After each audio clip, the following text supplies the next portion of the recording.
नमस्कार, मैं Devaki Meena, assistant professor सम्राट पृथ्वीराज चौहान, राजकीय महाविद्यालय अजमेर। आज का हमारा टॉपिक है सामाजिक अनुसंधान के उद्देश्य, ऑब्जेक्टिव्स ऑफ सोशल रिसर्च। आज हम बात करेंगे कि सामाजिक अनुसंधान के उद्देश्य कौन कौन से हैं, अर्थात सामाजिक अनुसंधान क्यों किए जाते हैं, उनका उद्देश्य क्या होता है। सामाजिक अनुसंधान के जो उद्देश्य हैं उन्हें हम प्रमुख रूप से दो भागों में बांट सकते हैं, सैद्धांतिक उद्देश्य और दूसरा है हमारा व्यावहारिक उद्देश्य या उपयोगितावादी उद्देश्य। तो सबसे पहले हम बात करेंगे सैद्धांतिक उद्देश्यों के बारे में कि सामाजिक अनुसंधान के सैद्धांतिक उद्देश्य थ्योरेटिकल ऑब्जेक्टिव्स कौन कौन से हैं। सामाजिक अनुसंधान के उद्देश्यों के संबंध में श्रीमती पीवी यंग ने कहा है कि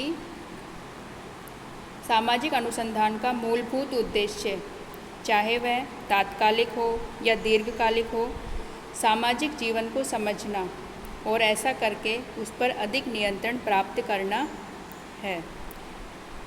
तो पीवी यंग के अनुसार जो है सामाजिक अनुसंधान का जो प्रमुख उद्देश्य है वो है ज्ञान में निरंतर वृद्धि करना, यानी कि जो भी हमारे पास किसी भी घटना के बारे में हमारे पास जो ज्ञान उपलब्ध है उस ज्ञान में और अधिक वृद्धि करना सामाजिक अनुसंधान का प्रमुख उद्देश्य पीवी यंग ने माना है। अब हम बात करेंगे कि सैद्धांतिक उद्देश्य कौन कौन से हो सकते हैं सामाजिक अनुसंधान के। तो इसमें सबसे पहले हम लेते हैं कि जो पहला उद्देश्य है वो है समाज के बारे में ज्ञान प्राप्त करना, अर्थात सामाजिक अनुसंधान का प्रमुख उद्देश्य समाज के बारे में, जिसमें हम रहते हैं, जिसमें हम जीवन जीते हैं, हमारा संपूर्ण जीवन जीते हैं, उसके बारे में ज्ञान प्राप्त करना, यानी कि सामाजिक जीवन, सामाजिक घटनाओं, सामाजिक व्यवहार, सामाजिक तथ्य, सामाजिक समस्याओं आदि के बारे में अधिक से अधिक ज्ञान प्राप्त करना सामाजिक अनुसंधान का प्रमुख सैद्धांतिक उद्देश्य है। क्योंकि इस ज्ञान के आधार पर ही हम समाज की जो संरचना है, अर्थात समाज का निर्माण किस प्रकार हुआ है, कौन कौन से उसके अंग हैं, समाज की निर्णायक इकाइयाँ कौन कौन सी है, सामाजिक संबंधों में आपस में किस प्रकार एक दूसरे से संबंधित है समाज की इकाइयाँ, उसके बारे में हम ज्ञान प्राप्त कर ही समाज के बारे में पूर्ण रूप से ज्ञान प्राप्त कर सकते हैं। नेक्स्ट जो सैद्धांतिक उद्देश्य है सामाजिक अनुसंधान का वो है सामाजिक घटनाओं के प्रकार्यात्मक संबंधों की जानकारी प्राप्त करना। क्योंकि समाज की जो सामाजिक संरचना है उसकी अनेक निर्णायक इकाइयाँ हैं, यानी कि विभिन्न इकाइयों से बनी हुई है सामाजिक संरचना, और इन इकाइयों के बीच आपस में प्रकार्यात्मक संबंध पाया जाता है और इन संबंधों के कारण ही सामाजिक जीवन की निरंतरता, गतिशीलता और व्यवस्था बनी रहती है। इसलिए हम जब तक इन प्रकार्यात्मक संबंधों को, विभिन्न इकाइयों के बीच प्रकार्यात्मक संबंधों को हम सही रूप से नहीं समझ लेते, तब तक हम किसी भी सामाजिक घटना की वास्तविक प्रकृति को हम नहीं समझ सकते। क्योंकि प्रकार्यात्मक संबंधों को समझने पर ही हमें ये पता लगेगा कि किसी भी एक इकाई का दूसरी इकाई पर क्या प्रभाव होता है, या एक इकाई में कोई परिवर्तन आने पर उसका दूसरी इकाई या उससे संबंधित जो भी इकाइयाँ हैं, जो भी तत्व है, उनके ऊपर क्या इफ़ेक्ट पड़ेगा। ये हम प्रकार्यात्मक संबंधों को सही रूप से समझकर ही पता लगा सकते हैं। जैसे कि उदाहरण के रूप में हम लें कि अपराध जो कि एक सामाजिक घटना है, उसके बारे में यदि हम अनुसंधान कार्य करेंगे तो हमें अपराध के साथ साथ अपराध और निर्धनता, अपराध और गंदी बस्तियों, अपराध और औद्योगिकरण, अपराध और बेरोजगारी के बीच क्या संबंध है, इसे जानना बहुत आवश्यक है। तभी हम अपराध को सही रूप से समझ सकते हैं। नेक्स्ट जो उद्देश्य है, सैद्धांतिक उद्देश्य है, वह है नियमों की खोज करना।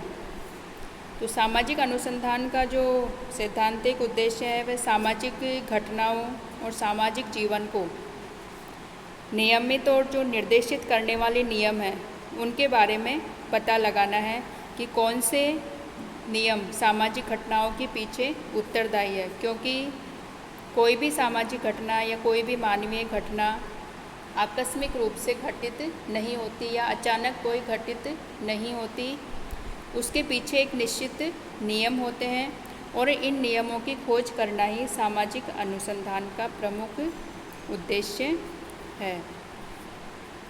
नेक्स्ट जो सैद्धांतिक उद्देश्य है वह है नवीन अवधारणाओं का विकास करना।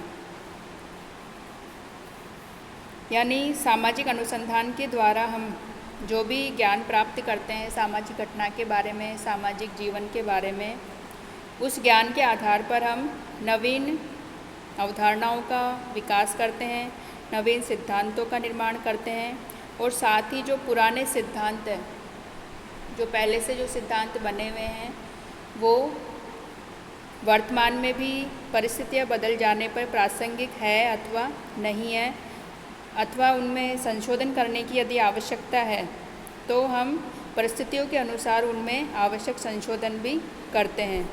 और ये कार्य सामाजिक अनुसंधान के द्वारा किया जाता है।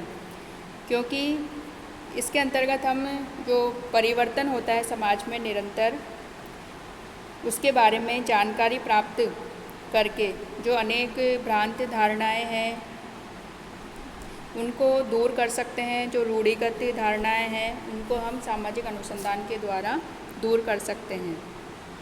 तो ये हो गए हमारे सामाजिक अनुसंधान के सैद्धांतिक उद्देश्य। अब हम बात करेंगे नेक्स्ट सामाजिक अनुसंधान के व्यावहारिक उद्देश्य या उपयोगितावादी उद्देश्य भी हम इनको कह सकते हैं। अर्थात इसका मतलब यह है कि सामाजिक अनुसंधान का हमारे व्यवहारिक जीवन में, हमारे जीवन में या मानव जीवन में क्या उपयोग हो सकता है, क्या उसकी उपयोगिता मानव जीवन में पाई जाती है। तो सबसे पहले इसमें है कि सामाजिक समस्याओं को हल करना। यानी कि सामाजिक अनुसंधान का जो उद्देश्य है वो है व्यवहारिक समस्याओं को हल करने में सहायता प्रदान करना। क्योंकि किसी भी समस्या के पीछे जो कारण विद्यमान होता है, यदि हमें उस कारण के बारे में सही जानकारी प्राप्त है, सही जानकारी हम उसके बारे में हासिल करते हैं, तो उस कारणों को हमें दूर करने में सहायता मिलती है। तो सामाजिक अनुसंधान के द्वारा हमें किसी भी सामाजिक समस्या के बारे में वैज्ञानिक पद्धति का उपयोग करते हुए उस समस्या के बारे में सही ज्ञान की प्राप्ति होती है और उसके पीछे छिपे जो कारण हैं उनका हम पता लगाते हैं। इससे हमें समस्याओं के बारे में जो हमारे समाज में रूढ़िगत विचार होते हैं उनको दूर करने में हमें सहायता मिलती है। तो इस प्रकार हम सामाजिक अनुसंधान के द्वारा किसी भी समस्याओं का समाधान निकालने में आसानी रहती है या हमें सहायता मिलती है। नेक्स्ट है इसमें प्रशासन में सहायता करना। यानी सामाजिक अनुसंधान का एक व्यवहारिक उद्देश्य ये हो सकता है कि प्रशासन है उसको सुचारू रूप से चलाने में मदद मिलती है। क्योंकि प्रत्येक क्षेत्र में, समाज के प्रत्येक क्षेत्र में मानवीय संबंधों की प्रधानता पाई जाती है और इन संबंधों को यदि हम ढंग से समझ लें, सामाजिक अनुसंधान के द्वारा सही रूप से समझकर हम प्रशासन को आसानी से चलाने में हमें मदद मिलती है। और सामाजिक अनुसंधान के द्वारा प्रशासन की जो समय के अनुसार जो विधियाँ है, प्रशासन में जो उपयोगी विधियाँ है समय के अनुसार, समय की मांग के अनुसार, उनका विकास सामाजिक अनुसंधान के द्वारा किया जाता है। जिससे प्रशासन में आने वाली जो बाधाएं हैं, समस्याएं हैं, उनको दूर करने में मदद मिलती है। नेक्स्ट है इसमें सामाजिक योजनाओं के क्रियान्वयन में सहायक, कि सामाजिक अनुसंधान के द्वारा किसी भी योजना को सफलतापूर्वक लागू करने में सहायता मिलती है, क्योंकि किसी भी योजना की सफलता इस बात पर निर्भर करती है कि जिन लोगों के लिए वह योजना बनाई गई है वे लोग उसको अपनाने में या उसको सफल बनाने में कितना सहयोग प्रदान करते हैं। तो इसके लिए हमें उन लोगों की इच्छाओं, आकांक्षाओं, मनोभावों को जानना आवश्यक है। यानी कि कोई भी योजना लोगों की इच्छाओं, उनके मनोभाव, उनकी आकांक्षाओं के अनुरूप होती है या उनको सम्मिलित किया जाता है योजना के अंतर्गत, तभी वो योजना सही रूप में सफल हो सकती है। तो इसके लिए सामाजिक अनुसंधान के द्वारा हम लोगों की इच्छाओं, मनोभाव आदि के बारे में हम पता लगा सकते हैं और उसी के अनुरूप हम सामाजिक योजना या कोई भी योजना हम बना सकते हैं और उसमें सफलता हासिल कर सकते हैं। नेक्स्ट है सफल विकल्पों की खोज करना, यानी कि कोई भी कार्य होता है या कोई भी समस्या को हल करने के लिए हमारे पास अनेक या काफ़ी सारे विकल्प हो सकते हैं। तो इसके लिए कुछ विकल्प ऐसे होते हैं जो कि अधिक समय लगने वाले, जिनमें बहुत अधिक समय लग सकता है या बहुत अधिक मेहनत लग सकती है। इसी प्रकार कुछ विकल्प ऐसे होते हैं बहुत अधिक खर्चीले होते हैं। इसके अलावा कुछ विकल्प ऐसे भी हो सकते हैं कि उसमें सफलता मिलेगी अथवा नहीं मिलेगी, ये आशंकित रहता है, ये शंका हमेशा बनी रहती है। तो सामाजिक अनुसंधान के द्वारा सामाजिक समस्याओं को हल करने के लिए ऐसे हमारे सामने ऐसे वैकल्पिक साधन ढूंढ निकालने में हमारी मदद करता है, जो कि जिनमें कि समय कम लगे, मेहनत कम लगे और साथ ही जिनमें धन भी कम लगता है और जो अधिक कुशल होते हैं, जिनमें अधिक सफलता मिलने की संभावना रहती है। नेक्स्ट है इसमें सामाजिक घटनाओं पर नियंत्रण करना। सामाजिक अनुसंधान का जो उद्देश्य है वो सामाजिक घटनाओं पर अधिक से अधिक नियंत्रण प्राप्त करना है, क्योंकि इस नियंत्रण के द्वारा ही हम मानव जीवन को अधिक सुखी बना सकते हैं, अधिक सुखकर बना सकते हैं।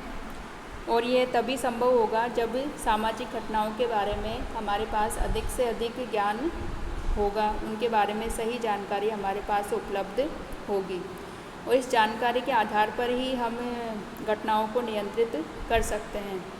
जैसे कि वर्तमान में अपराध की जो घटनाएं हैं, सामाजिक तनाव है, आत्महत्या की घटनाएं हैं, छात्रों में अनुशासनहीनता की जो घटनाएं हैं वो निरंतर बढ़ रही है।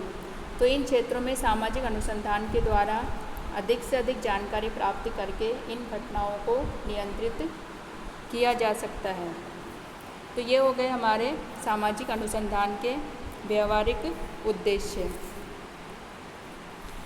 तो सामाजिक अनुसंधान के जो व्यवहारिक उद्देश्य है या उपयोगितावादी उद्देश्य है, इसका मतलब ये है कि जो अनुसंधान करता होता है वो घटनाओं के बारे में या समस्याओं के बारे में हमारे वैज्ञानिक जानकारी हमें प्रदान करता है और इस जानकारी का उपयोग स्वयं अनुसंधानकर्ता के द्वारा नहीं किया जाता, या उन समस्याओं को हल करने का जो कार्य है वो स्वयं अनुसंधानकर्ता के द्वारा नहीं किया जाता। अनुसंधानकर्ता केवल उन घटनाओं के बारे में, सामाजिक समस्याओं के बारे में और सामाजिक जीवन के बारे में हमें जानकारी प्रदान करता है, हमारे ज्ञान में वृद्धि करता है अनुसंधान के द्वारा, और समस्याओं के पीछे जो कारण हैं उनको ढूंढ निकालता है, उन कारणों को हमें बताता है।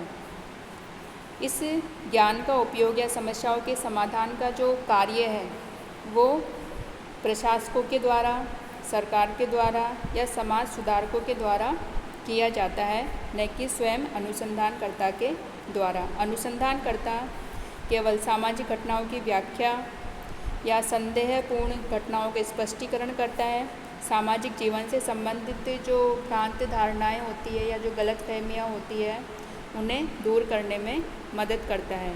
यानी वैज्ञानिक जानकारी या वैज्ञानिक ज्ञान हमें प्रदान करता है और इस ज्ञान का उपयोग प्रशासकों के द्वारा बाद में किया जाता है। तो इस प्रकार आज हमने देखा सामाजिक अनुसंधान के व्यवहारिक उद्देश्यों के बारे में, सैद्धांतिक उद्देश्यों के बारे में हमने जानकारी प्राप्त की कि सामाजिक अनुसंधान के कौन कौन से उद्देश्य हो सकते हैं।